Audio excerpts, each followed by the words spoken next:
Très chers amis francophones, amateurs de thé, bonjour. Bienvenue à notre premier cours sur l'OU, le classique du thé, aux éditions Belles Lettres. Un superbe livre que donc, vous avez sous cette forme-là, avec une jolie couverture, avec un joli dessin de l'OU, ou bien vous pouvez le voir comme ça, dans la forme plus classique des éditions Belles Lettres, avec cette couleur bleue qui caractérise la collection des œuvres chinoises. C'est dans cette même collection que je lis notamment la poésie de Du Fu, toujours aux éditions Belles Lettres, une édition que je vous conseille. Et nous allons commencer notre étude de ce livre par une introduction historique et un petit peu géographique, et ce n'est que lors du prochain cours que nous allons vraiment commencer à lire dans ce livre. Mais il y a tellement de choses à dire, et comme c'est un texte très ancien, il est vraiment important de le contextualiser, rappeler dans quelle époque il a été écrit et où. Et donc c'est ce que je vais faire aujourd'hui dans ce cours. Alors pour une fois, je suis obligé de lire mes notes parce qu'il y a tellement de choses très très précises à vous apprendre que c'est difficile de tout mémorer. Et sinon, qu'est-ce qu'il faut encore dire? Donc c'est un cours que nous allons faire une fois par mois. Et l'introduction donc commence maintenant. Alors, ce livre, il s'appelle Le classique du thé. En fait, c'est la traduction de Cha Jing. Et son auteur, Lu, il est né en 733 et il est mort en 804 de notre ère. Ça veut dire qu'il a vécu lors de la dynastie Tang. C'est l'une des dynastie, l'une des époques les plus glorieuses de Chine. Cette dynastie Tang a duré de 618 à 907 de notre ère, et elle a succédé à la dynastie Sui, qui était beaucoup plus courte, 581 à 618. Et celle-ci mit un terme à la division de la Chine entre royaumes concurrents. Et cette dynastie Tang, d'une certaine manière, elle fait écho à la dynastie Han, qui succéda elle-même à la dynastie Qin. Et on avait vu ça lorsque j'avais fait un compte-rendu de ce livre, également aux éditions Belles Lettres, les dynasties Qin et Han, qui ont eu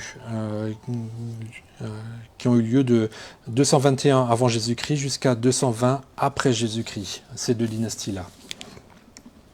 Et donc, avant Qin et Han, nous étions dans une époque de chaos, de division, de guerre entre les différents royaumes, et Qin puis Han, de même que Sui et Tang, ce sont des époques où on a réussi à mettre fin à la division, on a réussi à mettre fin à ces guerres intestines, et il y a eu une unification sous l'impulsion d'un fondateur de dynastie qui a été d'abord très puissant.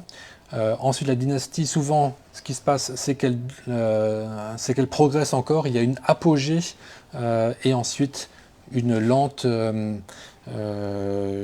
déclin jusqu'à ce que la dynastie s'effondre, se fracture en plusieurs royaumes et de nouveau des guerres intestines, etc., etc. Donc ce sont des cycles qui se répètent quand on apprend l'histoire chinoise. C'est ça qui est intéressant, une histoire tellement longue. On remarque qu'il y a des époques qui se ressemblent aux autres, qui se répondent un petit peu, et il y a vraiment ce leitmotiv qu'on retrouve souvent, donc division, unification, avec une apogée, un déclin, redivision, et après de nouveau une réunification. Ça, c'est vraiment le cycle naturel de l'histoire chinoise. Et ce qui est intéressant donc avec la dynastie Tang dans laquelle Lu Yu vit, c'est que nous sommes donc à une apogée, vraiment un moment, à un âge d'or pour la Chine. Et donc avec les Tang, la Chine revit un âge d'or après 4 siècles de division. Et à la même époque que Lu Yu, en Europe, nous avons également un petit peu une reconstitution d'une unité perdue durant l'Empire romain. En fait, la vie de Louis, ça correspond un petit peu aussi à des événements importants en Europe. D'un côté, il y a l'arrêt de la progression de l'invasion musulmane avec Charles Martel à Poitiers en 732, donc juste un an avant la naissance de Louis. Et plus tard, avec Charlemagne, on a la reconstitution d'un saint royaume franc et germanique en 768 à 814. Donc là, il y a un petit peu une reconstitution de l'Empire romain, mais ensuite, ça va de nouveau se diviser. Et en fait, l'Europe, pendant la vie de Louis, on est encore au tout début du Moyen Âge, alors que la Chine, elle est en train de vivre un de ses âges d'or. Et la Chine, elle compte déjà 50 millions d'habitants à cette époque, et elle fait du commerce avec le monde entier. C'est vraiment un endroit très cosmopolite, et donc grâce à son unification, il est pacifié. Et à quoi est-ce qu'on remarque qu'il y a du commerce, notamment avec les routes de la soie, qui va jusqu'en Europe? C'est que dans les trésors d'un prince Tang, on retrouve un bol avec une soucoupe en verre. Je vous ai peut-être déjà parlé de ce bol-là dans un autre cours. Et ça montre, et c'est un bol qui a été fait probablement en Italie. C'est donc l'Europe qui savait bien faire le verre. La Chine ne maîtrisait pas cette technologie. Mais on voit ils avaient des gens, des marchands qui allaient jusqu'en Europe et qui ont pu spécifier exactement qu'est-ce qu'ils voulaient comme forme pour leur objet de thé. Et de même, sur cette meule à moudre le thé vert, qui est faite en argent et en or, on peut voir qu'il y a des dessins de chevaux ailés. En fait, ce sont des pégases. Ce sont là de la mythologie européenne qu'on retrouve sur des objets de la fin de la dynastie Tang, donc qui nous montre vraiment la magnificence des objets, donc le haut degré de bien-être qui régnait à la cour des Tang, et en même temps l'influence qui pouvait venir même jusque d'Europe jusqu'en Chine. Mais néanmoins, cet âge d'or chinois des Tang, il est fragile. En effet, la dynastie Tang va connaître la rébellion d'An Lushan de 755 à 763. Elle a donc lieu quand Lu Yu est âgé de 22 à 30 ans. Il est en âge de porter les armes, mais forcément, il n'a pas envie de participer à cette guerre. Je vais vous en parler un peu plus tard de Lu Yu. Mais voyons d'abord cette guerre. C'est une guerre interne qui a été orchestrée par An Lushan. Et il faut noter que c'est un général barbare.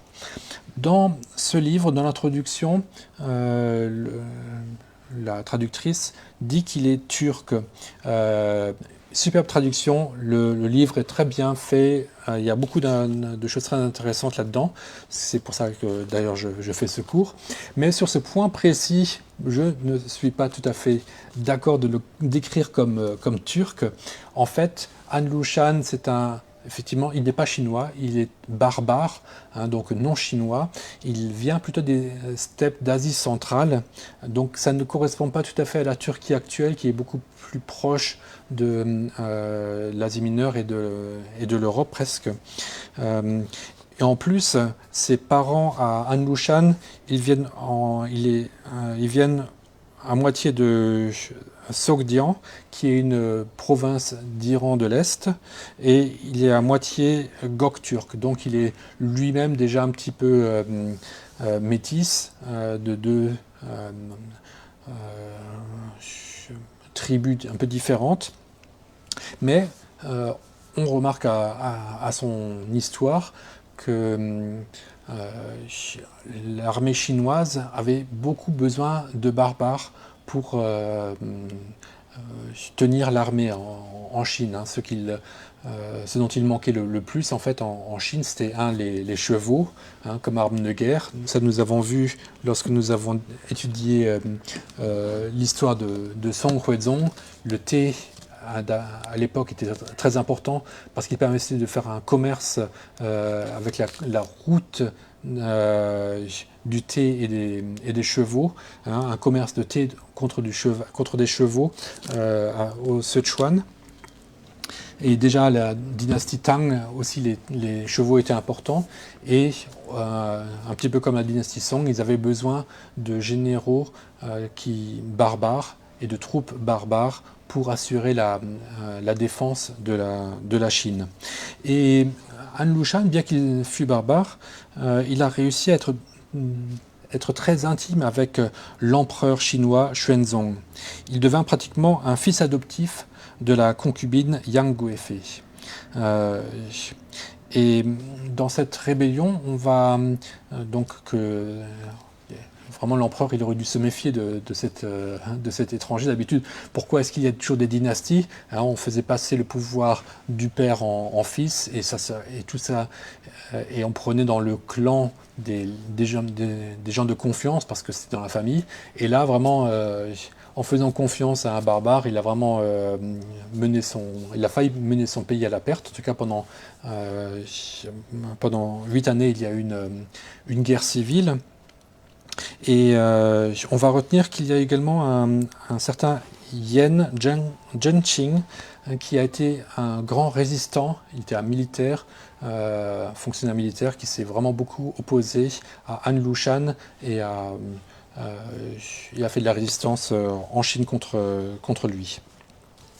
Alors cette dynastie Tang, elle réussit à trouver suffisamment de ressources pour mettre un terme à cette rébellion qui aurait pu lui être fatale.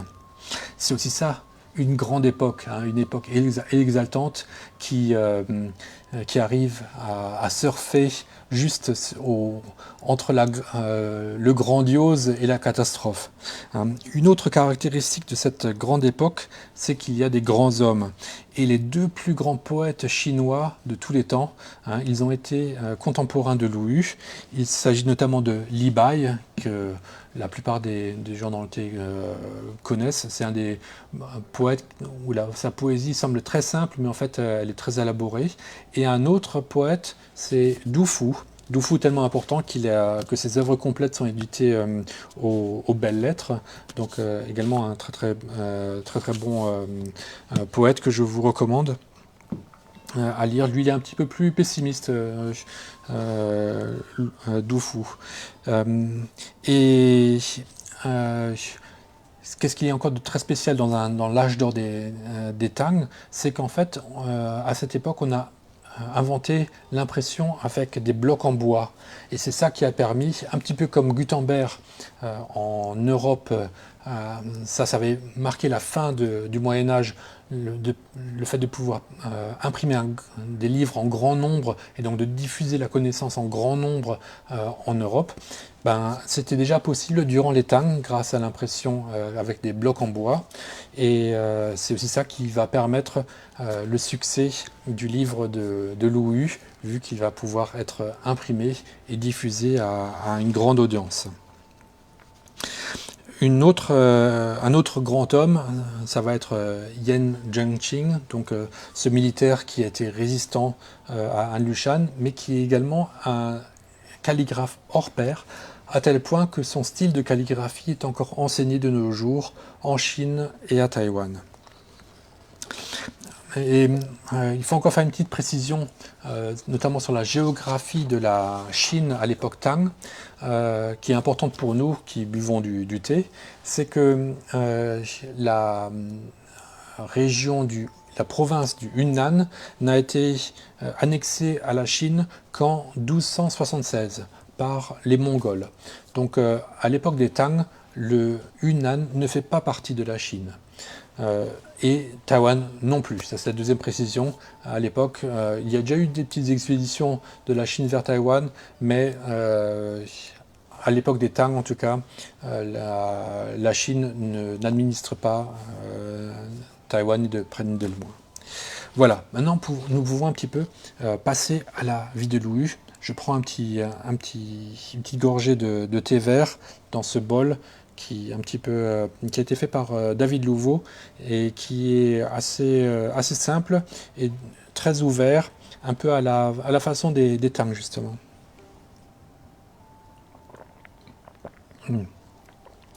Mais ce n'est pas comme ça que les Tang préparaient le thé. Quand nous aurons fini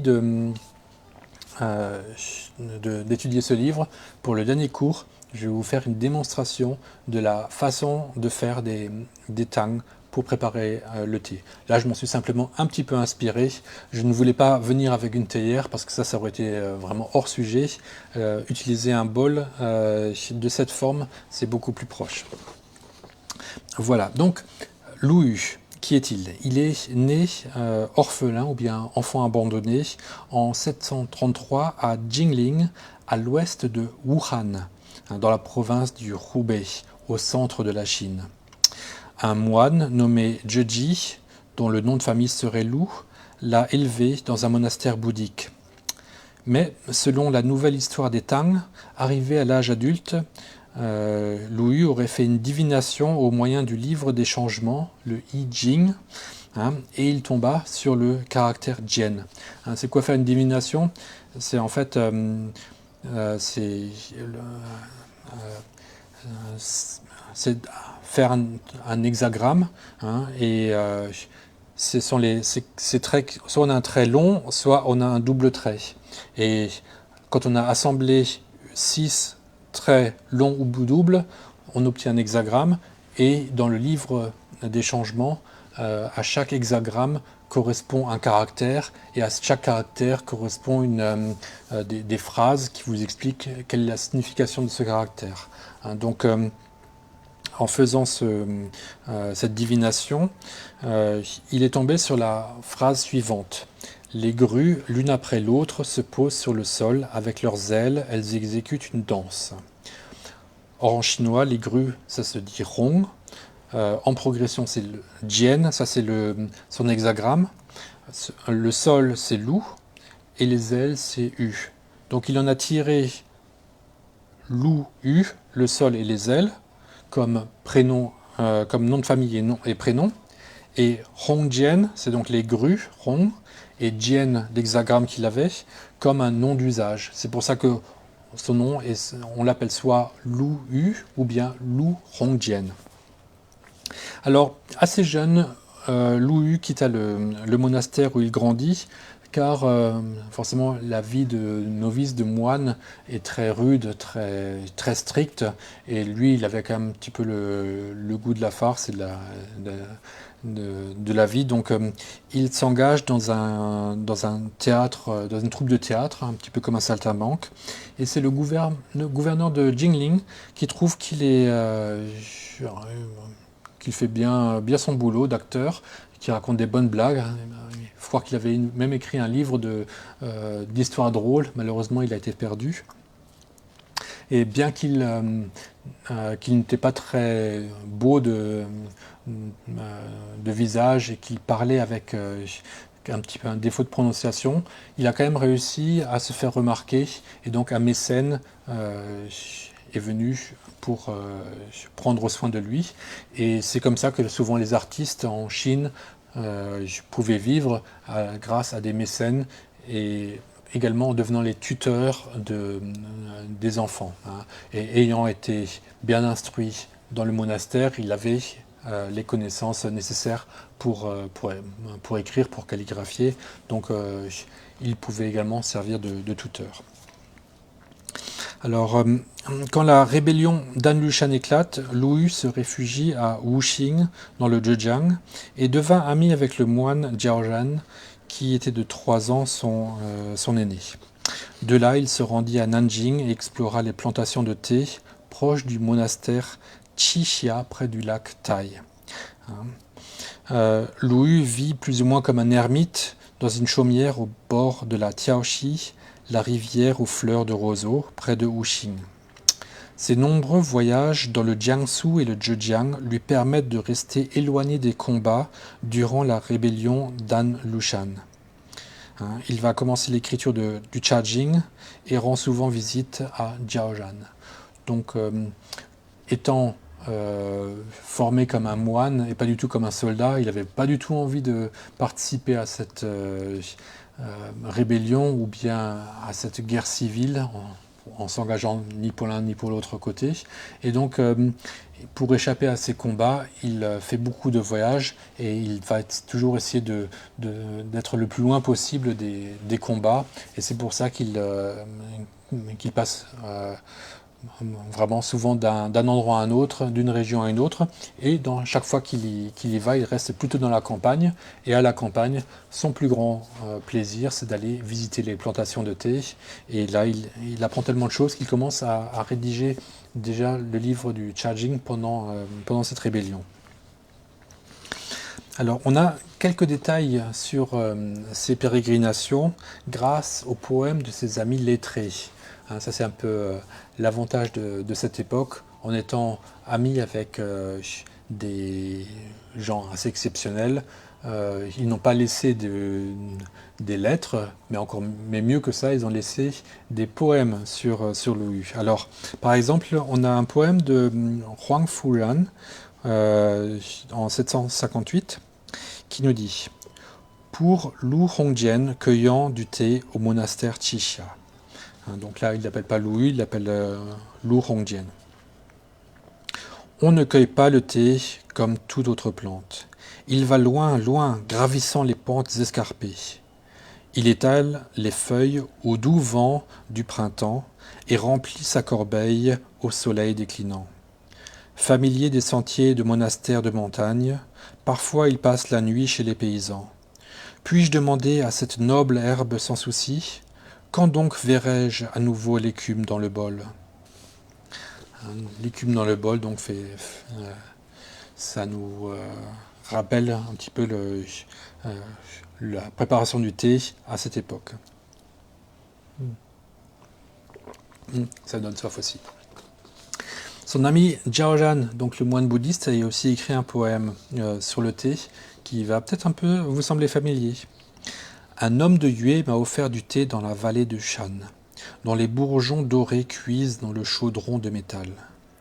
Dans le bol en grès, blanc neige, s'exhale le parfum de sa mousse vert d'eau, qui plus embaume que l'immortelle boisson du bourgeon de jade.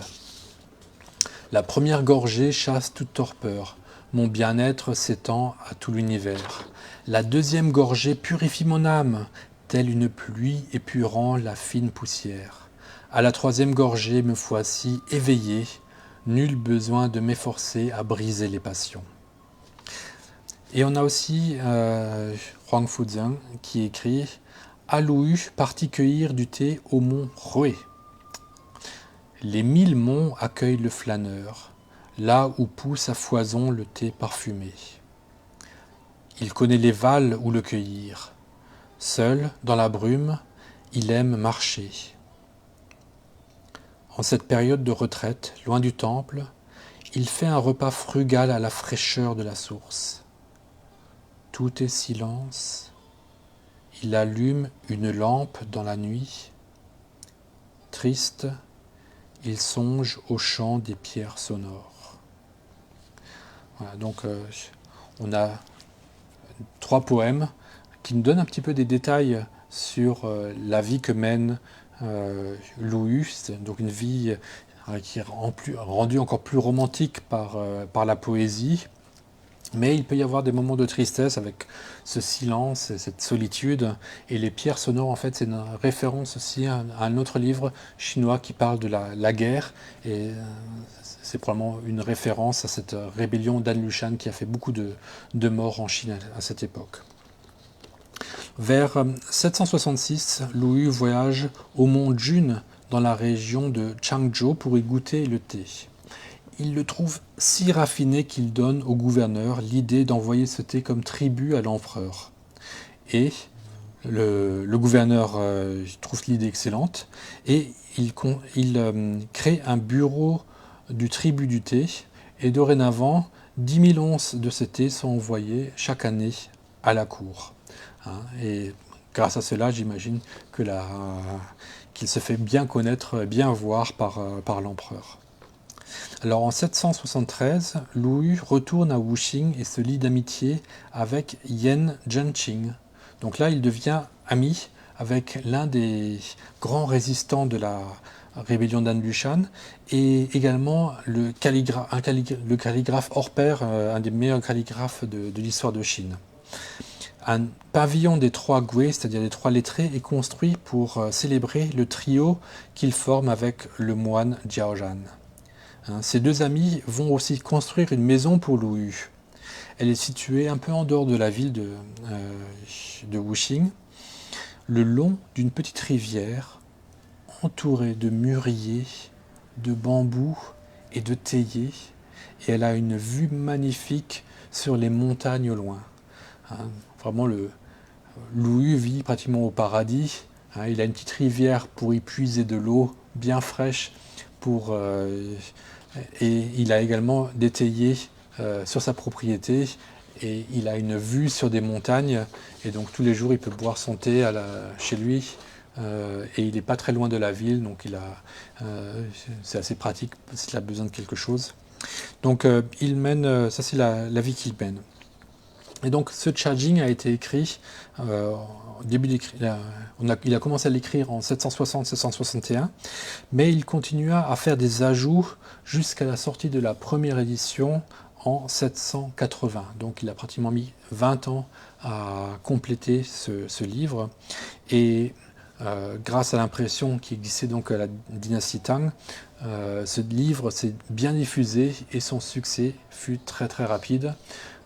Et dans les prochains cours, nous verrons donc pourquoi le succès fut au rendez-vous, qu'est-ce qui rend ce livre si intéressant pour nous de nos jours. J'espère que vous serez là pour les prochains cours. Je vous remercie pour votre écoute. Je vous remercie aussi pour les commandes que vous me passez sur ma boutique en ligne t-masters.com. Et je vous dis donc à la semaine prochaine pour un autre cours. Nous allons la semaine prochaine parler des thés d'Alishan, puisque nous sommes encore pour quelques semaines en été, nous allons boire quelques thés de haute montagne, des thés de ce printemps de ma sélection que vous avez probablement déjà commandé. Si vous ne l'avez pas encore fait, allez-y et nous allons en comparer quelques-uns. Merci beaucoup et maintenant je vous demande aussi de mettre un petit pouce bleu pour aider à la diffusion de cette vidéo et abonnez-vous pour ne pas rater mes cours. Merci.